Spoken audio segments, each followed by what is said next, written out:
Hola a todos. Vamos a dedicar la sesión de hoy a un tema que se puede entender como una especie de anexo o apéndice a los primeros temas que veíamos al principio del curso, dedicados a astronomía de posición, a mecánica celeste, sobre todo a coordenadas celestes, astrometría, que es un tema que he titulado Transformaciones astrométricas. ¿Qué significa esto? Resulta que cuando consultamos las coordenadas de un astro para poder ubicarlo espacialmente en el firmamento, ya sea a simple vista con telescopios, pues normalmente hacemos uso de anuarios, almanaques, libros, en los cuales vienen reflejadas las coordenadas del astro que queremos observar, bien siguiendo uno u otro sistema de coordenadas como los que veíamos en aquel tema. Básicamente los dos que se suelen utilizar, sobre todo uno de ellos, que es el de coordenadas ecuatoriales. Alternativamente también se pueden usar las coordenadas celestes. Ya saben que la diferencia entre uno y otro es el sistema de referencia que usan ambas formas de medir las coordenadas de los astros. Si en las coordenadas ecuatoriales las líneas de referencia son, como es bien sabido, el ecuador celeste y el meridiano cero, en el sistema de coordenadas celestes, las líneas de referencia son la eclíptica y el meridiano eclíptico. Entre ambos sistemas de coordenadas existe una inclinación, como saben, de 23 grados y pico, de 23 grados y medio, que corresponde a la inclinación de la oblicuidad de la eclíptica, vista desde la Tierra, la oblicuidad, el ángulo que forma el ecuador celeste con la eclíptica, con el plano de traslación de la Tierra alrededor de eso. Como quiera que consultemos las coordenadas de una forma u otra, pues normalmente en los libros van a venir las coordenadas brutas, en crudo, es decir, sin transformar, sin incluir dentro de esa cantidad de grados, de esa cifra, una serie de modificaciones o accidentes o transformaciones que tenemos que nosotros sumar o restar a ese número, a esa cifra, a esas dos coordenadas, para obtener la posición real vista desde la superficie de la Tierra, desde el lugar donde estamos haciendo la observación, porque claro, como quiera que esas adiciones o sustracciones no son generalizables, es decir, dependen en muchos casos de o bien la ubicación geográfica del observador y o del momento en el cual se hace la observación, pues evidentemente en un libro, en un compendio, no pueden venir todos los casos particulares porque sería absurdo, ¿no? Entonces, en los propios anuarios vienen una serie de formulitas que tiene que el usuario aplicar para obtener, a partir de las coordenadas genéricas, digamos, de un astro, obtener las coordenadas reales para cada caso particular, para un observador ubicado en una ubicación geográfica determinada y para un momento preciso en el cual se quiere hacer la observación. Ese conjunto de accidentes les he llamado, por llamarlo de alguna forma, transformaciones astrométricas, y son, como ven, las que vamos a ir viendo a continuación. Por lo tanto, nada, esta introducción era para recordar un poco los sistemas de coordenadas. El ecuatorial, que es el que más comúnmente se sigue, que tiene como base el ecuador y el meridiano cero, y las dos coordenadas, como saben, la distancia angular con respecto al ecuador es la declinación y con respecto al meridiano es la extensión recta. La primera de esas modificaciones que hay que incluir, y además recuerdo que ya lo mencionamos en su momento, pero no está mal repasarlo, es la debida a la precesión de los equinoccios. Como saben, el eje de rotación del mundo, de la Tierra, está inclinado con respecto a la eclíptica, como sabemos, pero si bien la inclinación, es decir, la cantidad de grados que está inclinado con respecto a la eclíptica es más o menos constante, no es exactamente constante, pero bueno, se puede variar entre 22 y 24 grados cada 100.000 años, pero la media ahora mismo de 23 grados y medio, pues nos puede valer por un montón de años y de siglos. Si bien esta cantidad de grados de inclinación en absoluta, digamos, es constante, más o menos constante, no es así la dirección hacia la cual apunta el eje de rotación de la Tierra. Ahora mismo sabemos que está, si proyectamos el eje de rotación de la Tierra en la bóveda celeste, vemos que el punto donde intersecta esta proyección del eje en el firmamento es muy cerca de la estrella polar, por eso se llama polar, porque está cerca del polo de rotación aparente del firmamento, el polo norte celeste. Pero esto es así ahora, porque sabemos que por causas que al interesado le remito a los primeros temas, el tema 1 o 2 donde vimos esto, resulta que este eje de rotación de la Tierra no apunta siempre de hecho describe un círculo más o menos amplio que va atravesando por diferentes estrellas conocidas, pasa por Vega, por ejemplo, pasa por Tuban, la estrella esta de Dragón, completando un circuito entero cada 26.000 años, ¿no? Cada 26 milenios. Esto hace que, lógicamente, como lo que se está moviendo ahí es la posición del ecuador con respecto a la eclíptica vamos a suponer que es constante. La posición del plano orbital de la Tierra en torno al Sol, que tampoco lo es, pero bueno, para no complicar mucho la historia, vamos a suponer que la eclíptica es un plano constante y el ecuador, que es oblicuo a la eclíptica, va cambiando de orientación a medida que pasan esos 26.000 años, hasta que completa una vuelta entera ese periodo de tiempo, cada 26 milenios. Lógicamente, al moverse el ecuador, cambia la distancia angular que separan a los astros de este ecuador. Si este ecuador no se mantiene fijo, pues como es la línea de referencia base sobre la cual se emiten la declinación de los astros, pues evidentemente las coordenadas ecuatoriales de cualquier astro van a ir sufriendo modificaciones a lo largo de este periodo tan grande de 26.000 años. En la imagen vemos cómo el ecuador se va desplazando con respecto a la eclíptica. Saben que el punto de cruce entre ambas líneas fundamentales de la astronomía es el famoso punto Aries, ¿no? De hecho ahí ven el simbolito de esa constelación, que se llama Aries porque cuando se definió, me imagino que cuando se definió por primera vez este punto, pues esa intersección estaba dentro de la constelación de Aries. Ahora sabemos que está precisamente como consecuencia de este movimiento, está en Piscis, cerca de la estrella 20 Piscium, y dentro de unos 10 años pues va a dejar de estar incluso en esta constelación de los peces y va a pasar a estar en la siguiente, que es Acuario. Aquí ven abajo la fecha. Aquí van transcurriendo los primeros siglos de la era cristiana y se para la animación en 2100. Más o menos en ese momento ya creo que el salto se va a producir en 2030 y algo, de 2035 me suena, pero vamos, que es una cuestión meramente técnica porque es como las divisiones entre las constelaciones son más o menos arbitrarias, definidas hace ya un siglo por la Unión Astronómica Internacional, pues resulta que ese punto dentro de unos pocos años pues, va a pasar de estar dentro de la región de estrellas que llamamos constelación de los peces a estar dentro de la región de la estrella de la constelación de Acuario. Pero vamos a ver una cosa, entramos en la famosa era de Acuario, como estaba la famosa canción de los años 70, ¿no? Y comenzará, como digo, dentro de una década más o menos.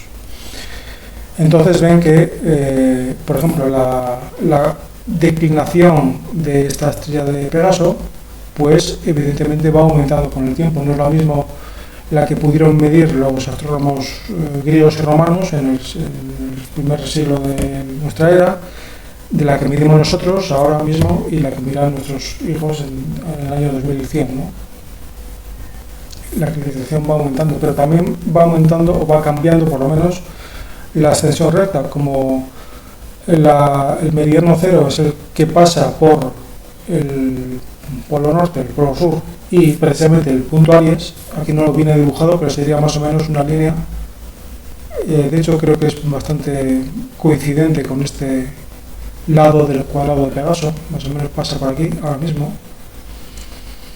Y como se va moviendo el punto Aries, pues evidentemente no solo cambia la declinación, también cambia la ascensión recta, que es la separación angular medida en horas, no en grados, como saben, del astro que queremos, del astro de referencia, del astro objeto, a ese punto Aries o ese meridiano cero que pasa por el punto Aries. Por lo tanto, vemos que van cambiando ambas coordenadas.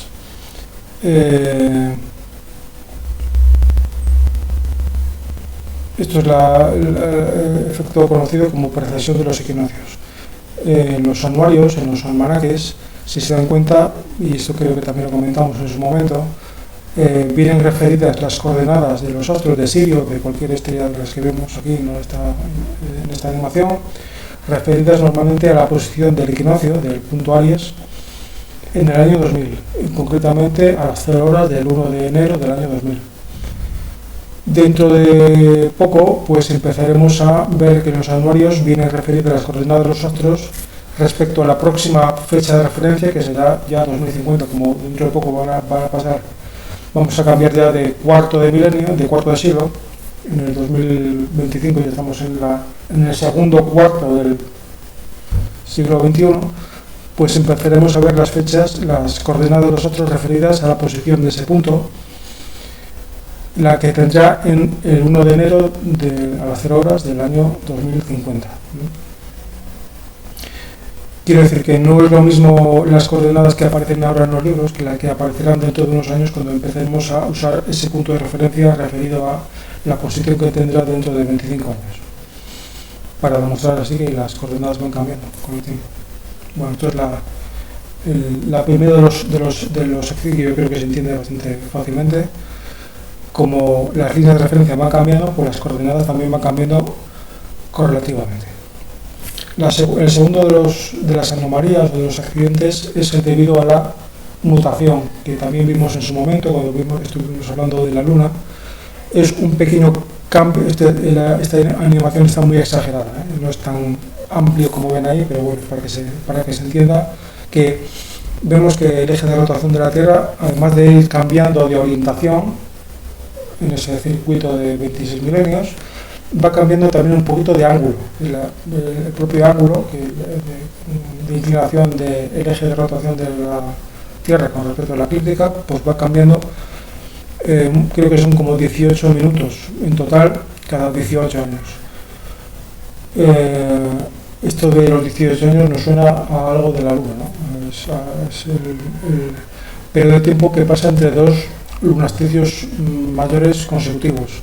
Es el momento de ese periodo de tiempo en el cual la Luna llega a estar lo más alta posible con respecto al ecuador o al horizonte, porque se concatenan una serie se coordinan o se suman una serie de fenómenos que hacen que la Luna esté especialmente al norte o al sur, y por lo tanto su efecto gravitacional sobre el ensanchamiento que tiene la Tierra, el abombamiento que tiene la Tierra ecuatorial, hace que se incline un poco hacia la Luna cuando está al norte, hacia arriba, ¿se me entiende? O hacia abajo en el sur. Eso pasa cada 18 años porque es el momento en el cual la declinación de la Luna es máxima. Por lo tanto se produce ese pequeño tirón gravitacional que hace que el ángulo de la Tierra pues cambie ligeramente, muy poquitos minutos, pero que es lo suficientemente sensible como para que sea significativo a la hora de calcular o de tenerlo en cuenta para calcular la posición real de las coordenadas de los astros, el fenómeno conocido como nutación. Por lo tanto, hemos visto ya precesión y nutación, que son los dos fenómenos clásicos que se tienen en cuenta a la hora de corregir las coordenadas que vemos en los libros para poder apuntar lo más certeramente posible los datos. Quiero decir, antes de continuar, que realmente todas estas anomalías o correcciones que estamos viendo, que vamos a ver, son muy pequeñas cuantitativamente, que quizás no merece la pena tenerlas en cuenta, porque si utilizamos un catalejo pequeño, un telescopio doméstico, normalmente el aumento que nos va a proporcionar es lo suficientemente pequeño como para que, aun si no tenemos en cuenta estas correcciones, vamos a acertar perfectamente en la posición de nuestro banco. Igual no lo va a centrar perfectamente en el ocular, pero vamos, que va a estar ahí.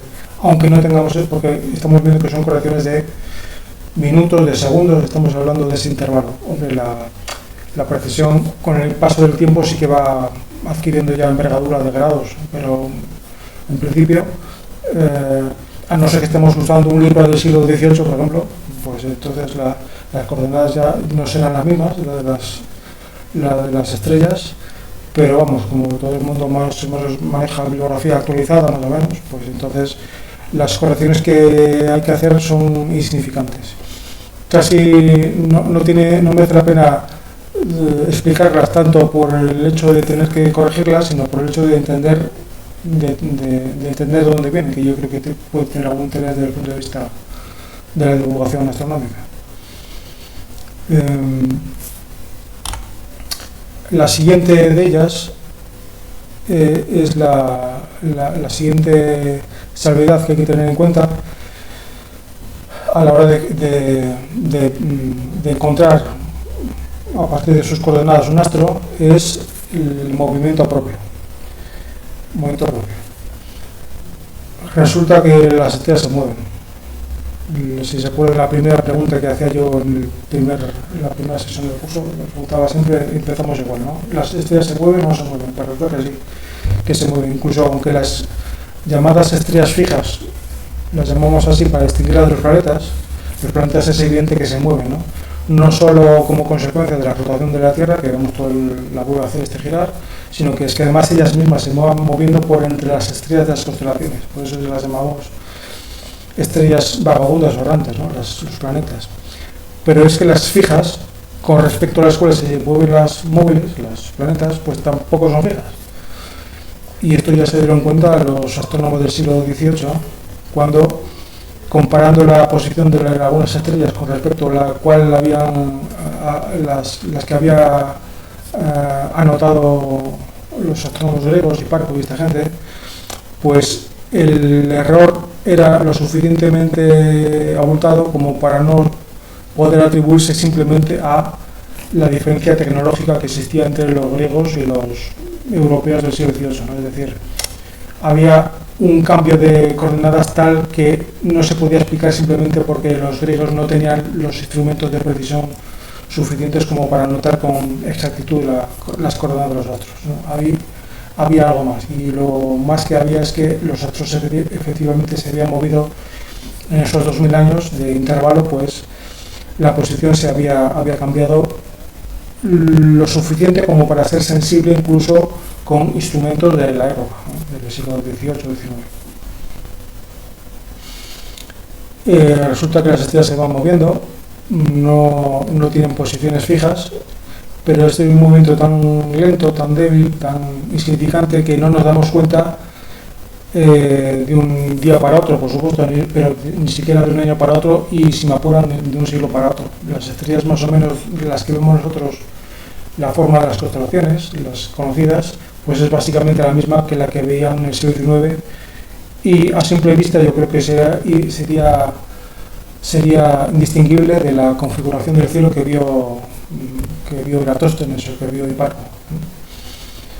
Pero si vamos al detalle, si lo medimos con instrumentos de cierta precisión, pues vemos que ha habido diferencias pequeñas pero medibles a lo largo del tiempo, porque claro, las estrellas se van moviendo. todas ellas, incluido el Sol, sabemos que giran en torno al núcleo de la galaxia, ¿verdad? Completando una vuelta entera cada 250.000 años, por lo menos en el caso del Sol. Las más alejadas del núcleo de la galaxia pues tardarán más, y las más cercanas pues tardarán menos, pero más o menos hay que entender que se va moviendo en esa dirección. Si bien es cierto que a la escala local, las estrellas más cercanas, en las cuales podemos ver más o menos bien ese movimiento, no hay direcciones privilegiadas, es decir, vemos que estrellas que se van moviendo hacia el este, hacia el oeste, hacia el norte, hacia el sur. Incluso no hay que descartar el hecho de que algunas estrellas se van moviendo hacia nosotros o se van alejando hacia nosotros. Por lo tanto, el hecho de que no veamos una estrella cambiar de posición a medida que pasan los siglos, eso no significa que no se esté moviendo. Igual lo que pasa es que se está moviendo, pero se está moviendo hacia nosotros. Entonces no la vemos cambiar, pero igual la vemos un poquito más brillante que la veíamos hace 2 siglos, por ejemplo. O menos brillante, se está alejando. Es decir, es una combinación de direcciones y sentidos opuestos. Algunos son paralelos a la línea visual desde la Tierra, otros son perpendiculares, otros son oblicuos, en fin. El caso quizás más sonado es la famosa estrella de Barnard, que se mueve relativamente rápido. Aquí tiene las posiciones con respecto al fondo de estrellas fijas, entre comillas, porque ninguna de las que vemos ahí son fijas, pero son más fijas que la estrella de Barnard, por lo tanto se pueden tomar como marco de referencia, y vemos cómo cambia su posición entre el 2009 y 2018. En esos 9 años pues ha cambiado una cantidad de, no sé cuántos será esto, unos minutos, y una actividad muy sencilla que se puede hacer a escala divulgativa, pues es ir midiendo cómo va cambiando la posición de esa estrella a lo largo de los años, ¿no? Se anota una medida astrométrica elemental, ¿no? De medir la distancia que separa a esa estrella de algunos astros de referencia en la misma imagen, y pues, se puede comprobar claramente que es una estrella que se va moviendo con el tiempo. Y esto, lógicamente, pues es una modificación en las coordenadas que tenemos que tener en cuenta, sobre todo para las estrellas cercanas, que son las en las cuales se puede constatar o puede afectar más este pequeño cambio que hay que introducir en las coordenadas que vemos en los libros para obtener su posición real. Pero ya les digo que por obtener un valor de mucha precisión, de mucha exactitud, pero no es que sea necesario a escala de la astronomía doméstica de largo plazo, pues evidentemente es un cambio tan pequeño que no merece la pena ni siquiera tenerlo en cuenta. En los anuarios hay formulitas para, en función de las coordenadas que tiene, por ejemplo, en 2025, pues poder retrocalcular la posición que tenía ese astro en años anteriores o la que tendrá en años sucesivos, corrigiendo los minutos que se haya movido, los minutos de grado, de distancia angular, que se haya movido durante ese tiempo de años o de décadas. Por lo tanto, ya hemos visto 3 de las anomalías, que son la precesión, la rotación y el movimiento propio. El movimiento propio, aprovecho para decir que, bueno, si decimos que más o menos es aleatorio, por lo menos en las estrellas cercanas al Sol, sí que hay casos en los cuales hay familias de estrellas que tienen más o menos velocidades parecidas y sentidos del movimiento parecidos. Son las llamadas corrientes estelares. El caso más conocido es el formado por una especie de cúmulo abierto muy grande, que es el formado por algunas de las estrellas del asterismo de la Osa Mayor. Creo que son, no me hagan mucho caso, pero creo que son las 3 del Cazo de la Sartén y un par de ellas las 3 del Mango y un par de ellas del Cazo, más Arturo, más Chara, creo, y más Gemma de la corona boreal. Esas y alguna de Leo, creo, no sé si Régulo o una de estas, forman una corriente estelar. Es un conjunto de estrellas no muy distantes unas de otras, es decir, no están en posiciones diametralmente opuestas de la galaxia, no. Tampoco es que forman un cúmulo compacto, pero vamos, no están muy alejadas unas de otras, y sí que se ha comprobado que más o menos tienen la misma velocidad lineal y más o menos el mismo sentido, la misma dirección de movimiento. Entonces se piensa que tienen algún vínculo genético común o algo así.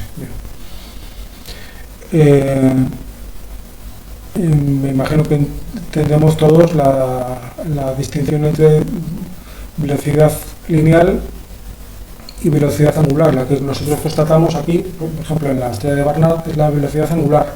El ángulo, la velocidad, el número de grados o de minutos que recorre en un año o en una década, por ejemplo. Otra cosa es la velocidad lineal, la que recorre la estrella con respecto a ella misma, con respecto a su posición a lo largo del tiempo. Y se mide en kilómetros por segundo, o si bien el angular se mide en grados por segundo, en minutos por segundo, la lineal, la referencia de la propia estrella, se mide en kilómetros por segundo, claro. Entonces, si bien la distancia lineal puede ser x, la distancia angular constatada desde la Tierra va cambiando en función de la distancia. Por muy rápido que se mueva linealmente una estrella, si está muy lejos, pues la velocidad angular será muy pequeñita, porque aunque se va moviendo muy lejos, como si vemos un coche en una autopista, lo vemos a 10 kilómetros. Hombre, pues evidentemente, aunque por muy rápido que vaya el coche, aunque vaya a 200 por hora, le veremos que se mueve muy poquito, muy despacio, porque está muy lejos. Pues aquí las estrellas pasa lo mismo.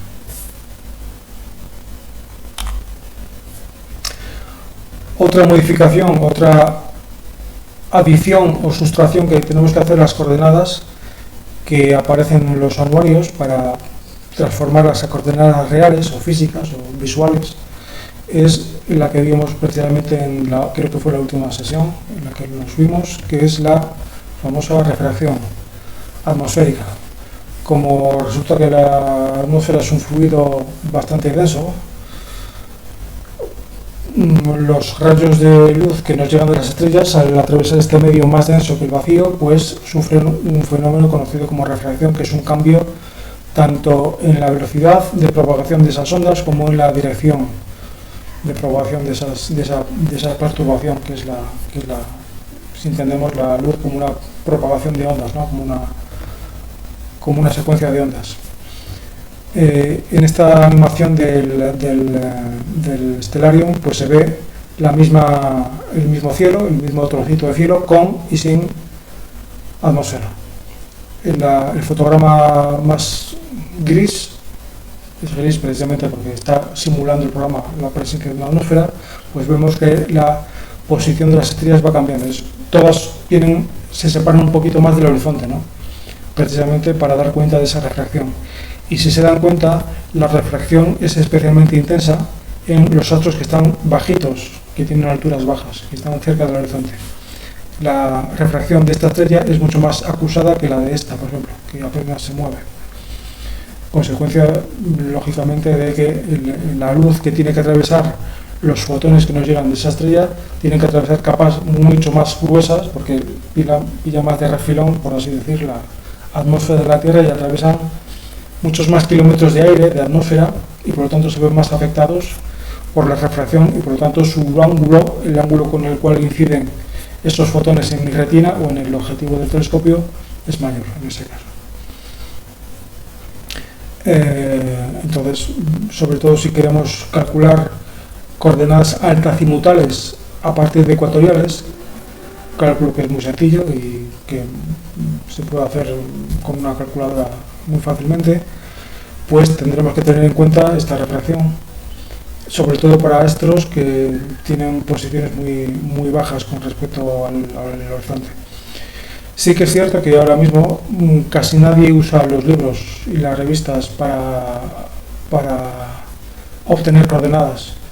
Ahora con las nuevas tecnologías, pues, por ejemplo los programas simuladores como este Stellarium, pues ya cuando uno se interesa por las coordenadas de un astro, pues ya se le dan ya le dan las coordenadas corregidas, porque sabe cuándo está haciendo la observación el día de hoy, porque el programa lee la hora del ordenador, que a su vez lee la hora de internet, que es una hora muy precisa, y además sabe dónde estamos haciendo la observación. O bien, si lo decimos, metemos las coordenadas, o bien lee el propio GPS del teléfono o del ordenador.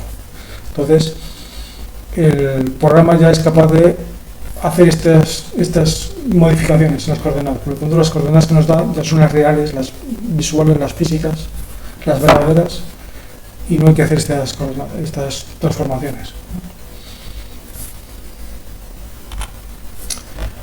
La cuarta o la quinta modificación, la quinta anomalía, es, que también la vimos, es el ángulo de paralaje. Paralaje, que es un tecnicismo, por no decir un cambio de perspectiva,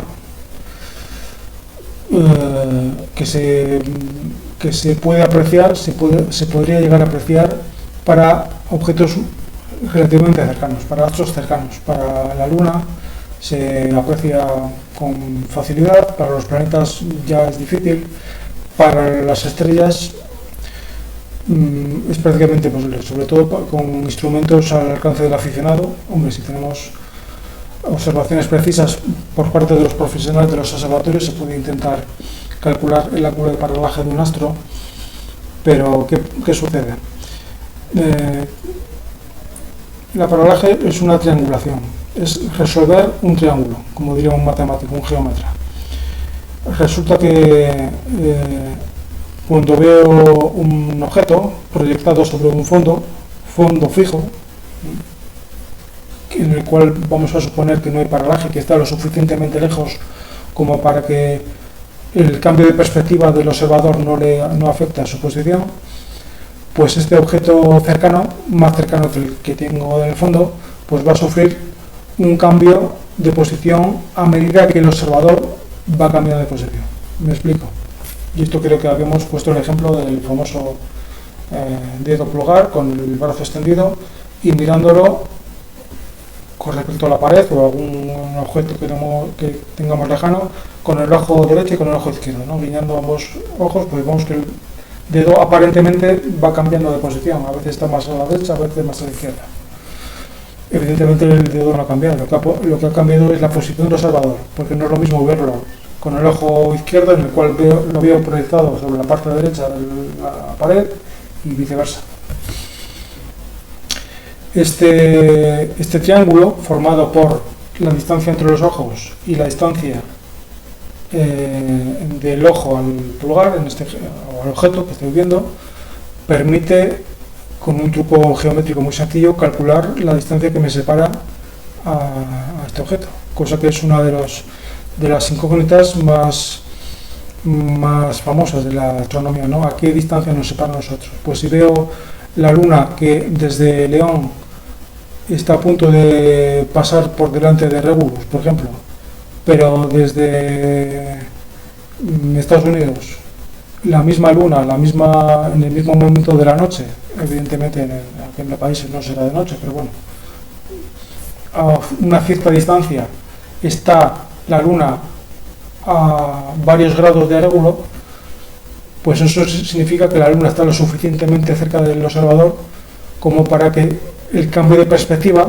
de verla desde España a verla desde Estados Unidos, que están separados unos 10.000 kilómetros, por ejemplo, pues tenga paralaje, tenga ese cambio de perspectiva. Aquí en la animación pues vemos que muchas veces los astros, quitando la Luna y quizás los planetas más cercanos, están tan lejos de nosotros que ni siquiera viéndolos desde extremos opuestos de la Tierra, desde España y desde Australia, por ejemplo, esa base del triángulo es lo suficientemente amplia como para que los observadores antípodas unos de otros puedan determinar si hay un ángulo apreciable de paralaje con respecto a los otros, aunque sean las estrellas más cercanas, aunque sea Alfa Centauri, próxima Centauri. Es decir, la Tierra no es lo suficientemente amplia como para proporcionarnos una base de ese triángulo lo suficientemente grande como para que podamos apreciar el ángulo tan estrecho que forma la paralaje de los astros, incluyendo las estrellas más cercanas.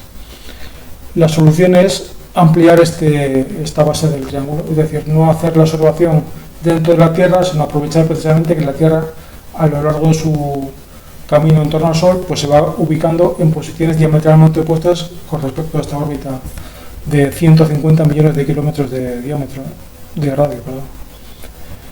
Entonces hacemos la observación, por ejemplo, en diciembre, esperamos 6 meses y vemos la posición de ese astro con respecto a las estrellas que tiene en fondo en junio, y podemos ver si ha cambiado ligeramente su posición o no. Midiendo ese ángulo y sabiendo la longitud de la base de ese triángulo, que es 150 por 2, 300 millones de kilómetros, pues se puede calcular más o menos de forma sencilla cuánto vale ese ángulo de paralaje. Evidentemente, el paralaje solo es apreciable para las estrellas para los astros en general más cercanos. Los astros más lejanos, que la vecindad cósmica que tenemos a nuestro alrededor, evidentemente tienen paralaje, pero es tan pequeño que es prácticamente está fuera de la escala de medición, incluso de los instrumentos de los aparatos modernos. Fíjense que una estrella que tenga una distancia a nosotros de 4 años luz, que eso no es nada, de hecho no hay ninguna que tenga esa pequeña distancia, 4 años y medio, tiene una paralaje, es decir, el ángulo phi que vemos ahí trazado en la imagen, es de solo un segundo de arco. Un segundo, que es la sexagésima parte de un minuto, que a su vez es la sexagésima parte de un grado, ¿no? Un grado que además es poquísimo a escala de la bóveda celeste, es lo que tapa un dedo proyectado con la mano, con el brazo extendido en el cielo, ¿no? La Luna y el Sol tienen 30 minutos de tamaño angular. En cada uno de esos minutos cabrían 60 segundos. Pues bien, la estrella más cercana, que está más o menos a un parsec de nosotros, tiene eso, se llama así parsec porque tiene un paralaje de un segundo, parsec. Y cuanto más alejado, pues ese ángulo va decreciendo hasta ser prácticamente inmedible, ¿no? Inapreciable incluso con los instrumentos modernos. Esta es la cuarta o la quinta, ya no me acuerdo, de las correcciones que hay que hacer para calcular la posición de los astros, porque no es lo mismo medirlos en un momento del año que en otro. Además, claro, esto se ve bien midiendo la posición de ese astro en momentos diametralmente opuestos de nuestra órbita, por ejemplo en junio y en diciembre. Pero evidentemente el resto de meses también tienen sus cambios en la posición relativa del astro con respecto al fondo. Es decir, si en junio la veo la estrella aquí y en diciembre la veo aquí, en meses intermedios pues la veré en posiciones intermedias. Es decir, la posición de ese astro a lo largo del año va trazando un círculo, una circunferencia, mejor dicho una elipse, que es la elipse de paralaje.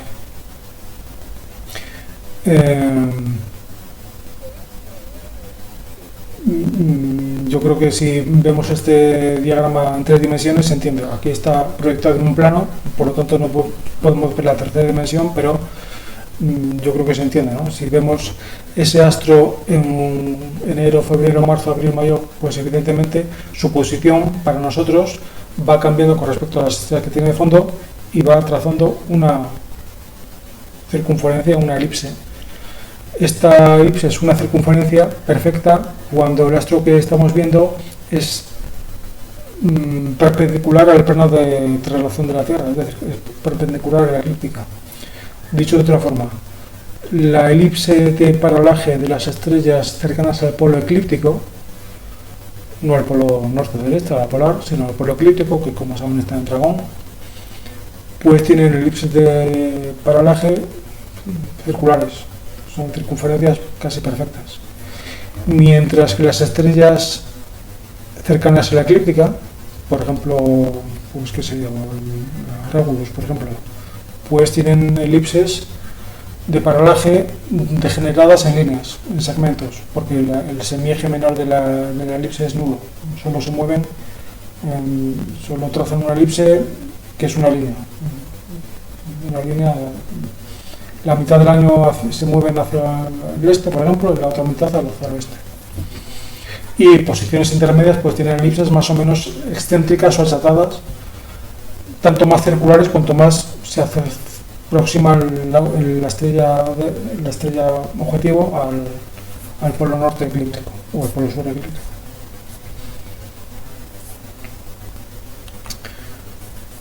Aquí lo vemos. Las estrellas que están cerca del polo norte eclíptico pues tienen elipses de paralaje casi circulares, tanto más achatadas cuando vamos bajando la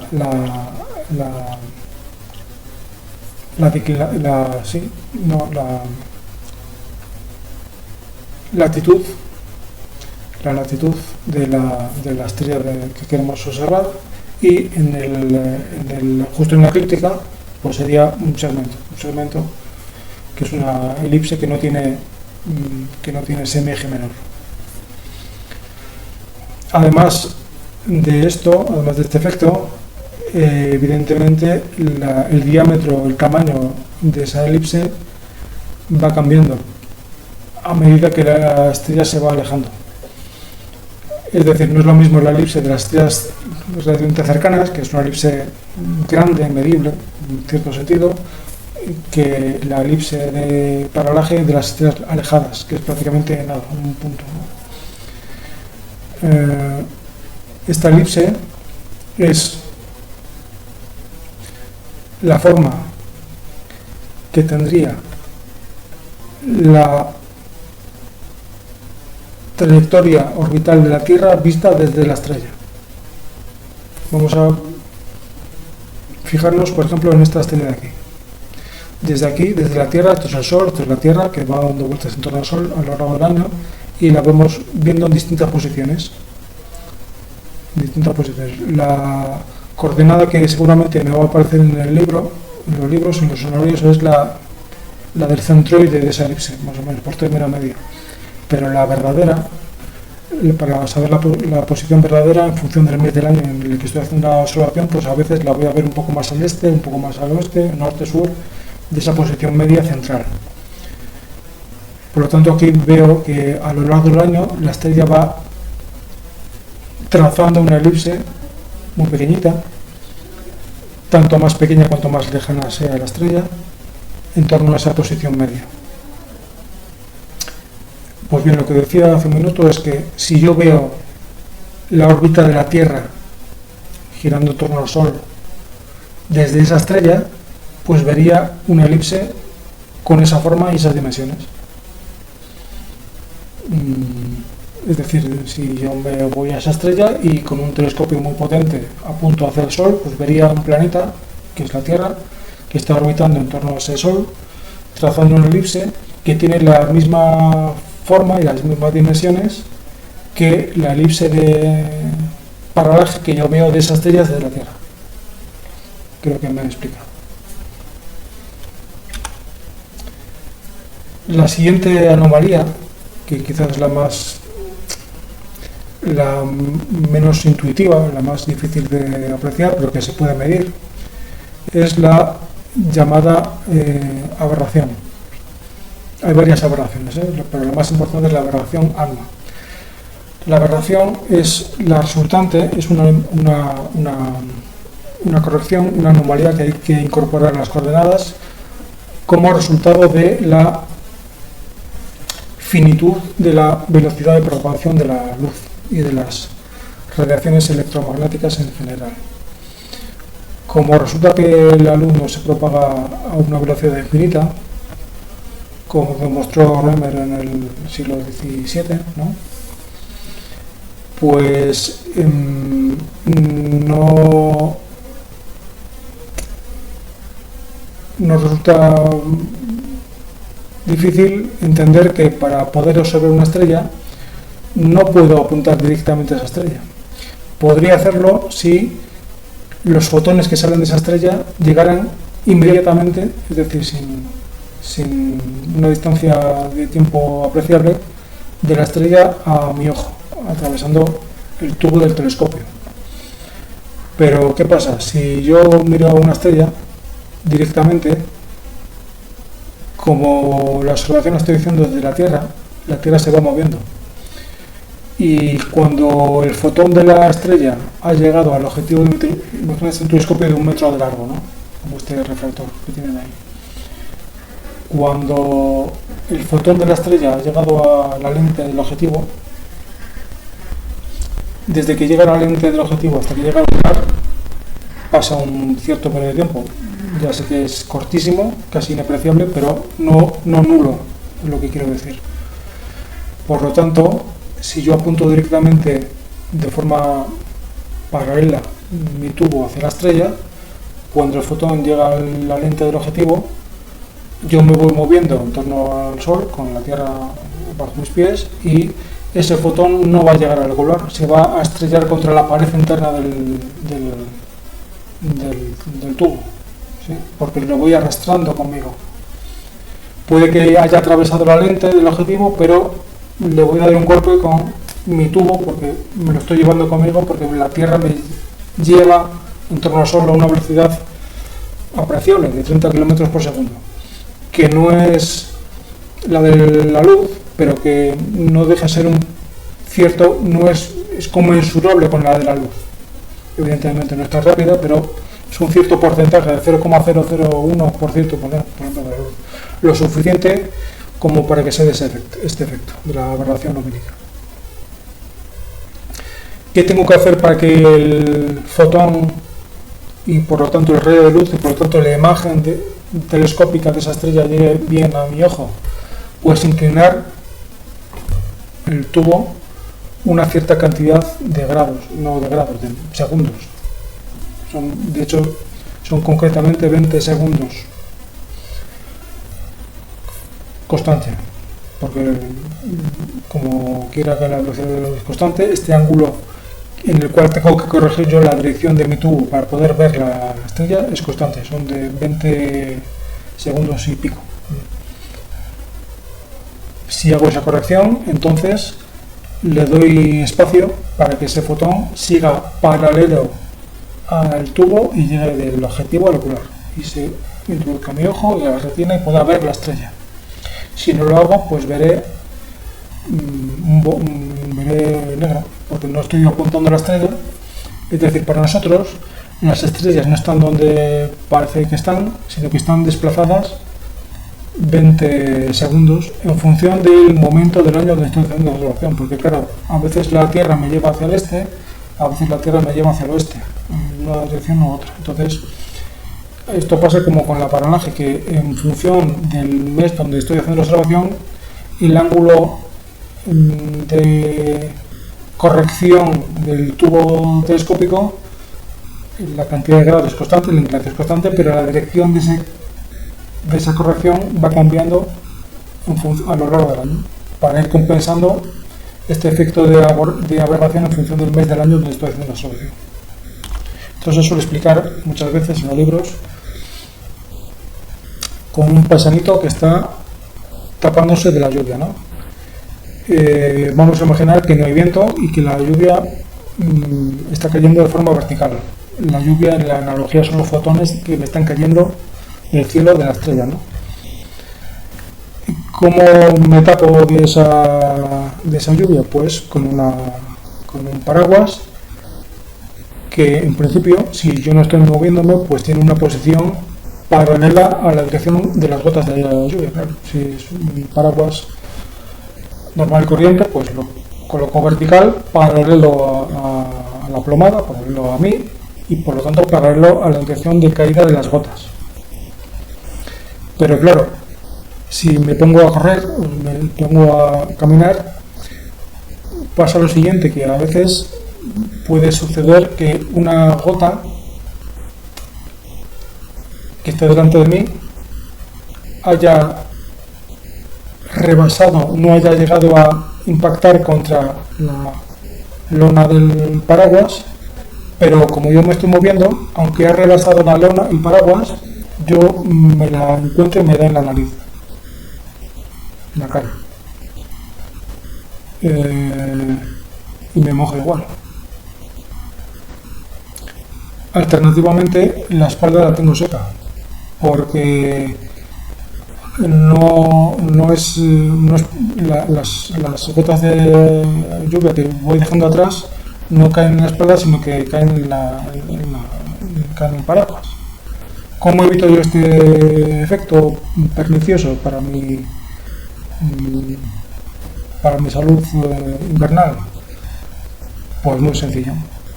Doy un pequeño ángulo de inclinación al paraguas, de forma que ahora sigue siendo paralelo a la dirección aparente de caída de las gotas. Cuando estaba quieto, las gotas aparentemente, bueno, y realmente también, caen en vertical, pero cuando me estoy moviendo, las gotas ya no caen verticalmente para el observador particular que está haciendo la observación. Si yo me voy moviendo, las gotas van cayendo en ángulo hacia mí, ¿sí? Para un observador externo, las gotas siguen cayendo en vertical. Esto es un poco como la teoría de la relatividad de Einstein, ¿no? Que la dirección y el sentido de estos movimientos cambia en función de quién hace la observación. Para un observador estático, las gotas caen verticalmente, pero un observador dinámico que se va moviendo, las gotas ya no caen verticalmente, sino que van cayendo un poco inclinadas hacia la dirección en la que camino y opuestas a ese sentido de avance. Esto que se ve más que caminando en un coche.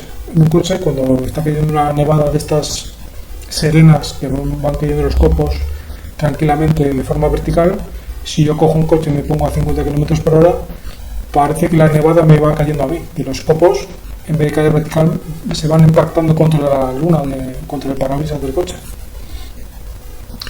Porque yo voy avanzando en contra de los copos de agua, de nieve, de las gotas de agua. ¿Cómo se corrige esto para que el paraguas siga siendo eficaz? Pues le doy una pequeña inclinación y hago que el paraguas siga siendo paralelo al sentido aparente de caída, el ángulo aparente con el que caen las gotas de agua. Así evito que se me moje la cara.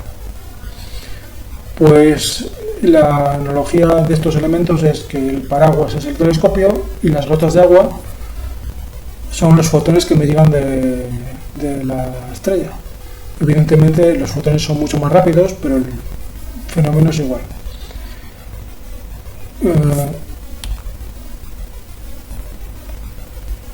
Como consecuencia de esta aberración, la que he explicado es la aberración anua. Se llama así porque se produce con un periodo de un año.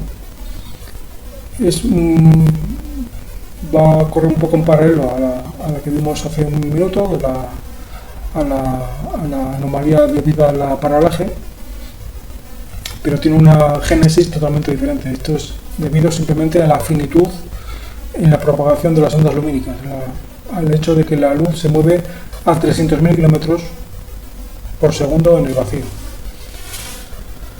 Y si la paralaje producía una elipse de paralaje a lo largo del año, pues la aberración anua produce una elipse de aberración anua a lo largo de un año.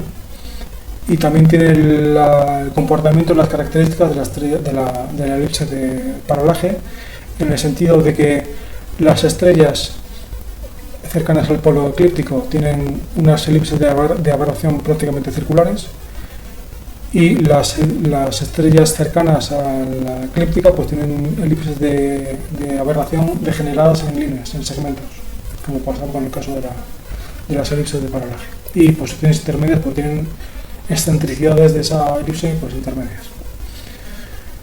La diferencia es que si bien la elipse de paralaje iba cambiando de tamaño en función de la distancia del astro, la elipse debida a la aberración anua es de tamaño constante.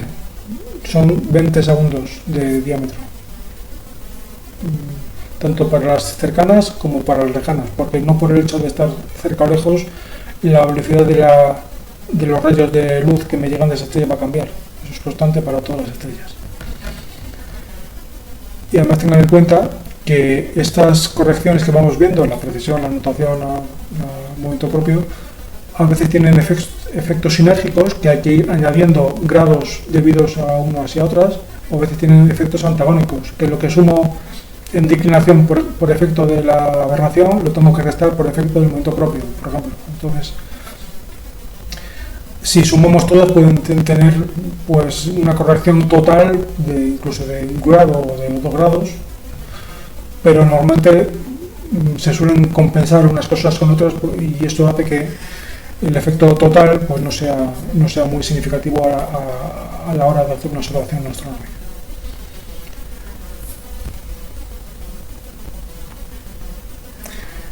Pues bien, con esta última diapo pues podemos dar por concluido este tema en el cual hemos visto las transformaciones astrométricas que hay que tener en cuenta para llegar a la posición verdadera de los astros a partir de la posición teórica que nos proporcionan los anuarios o los almanaques astronómicos, que normalmente nos suelen tener incluida en las coordenadas que nos proporcionan este tipo de correcciones y de anomalías que hemos explicado.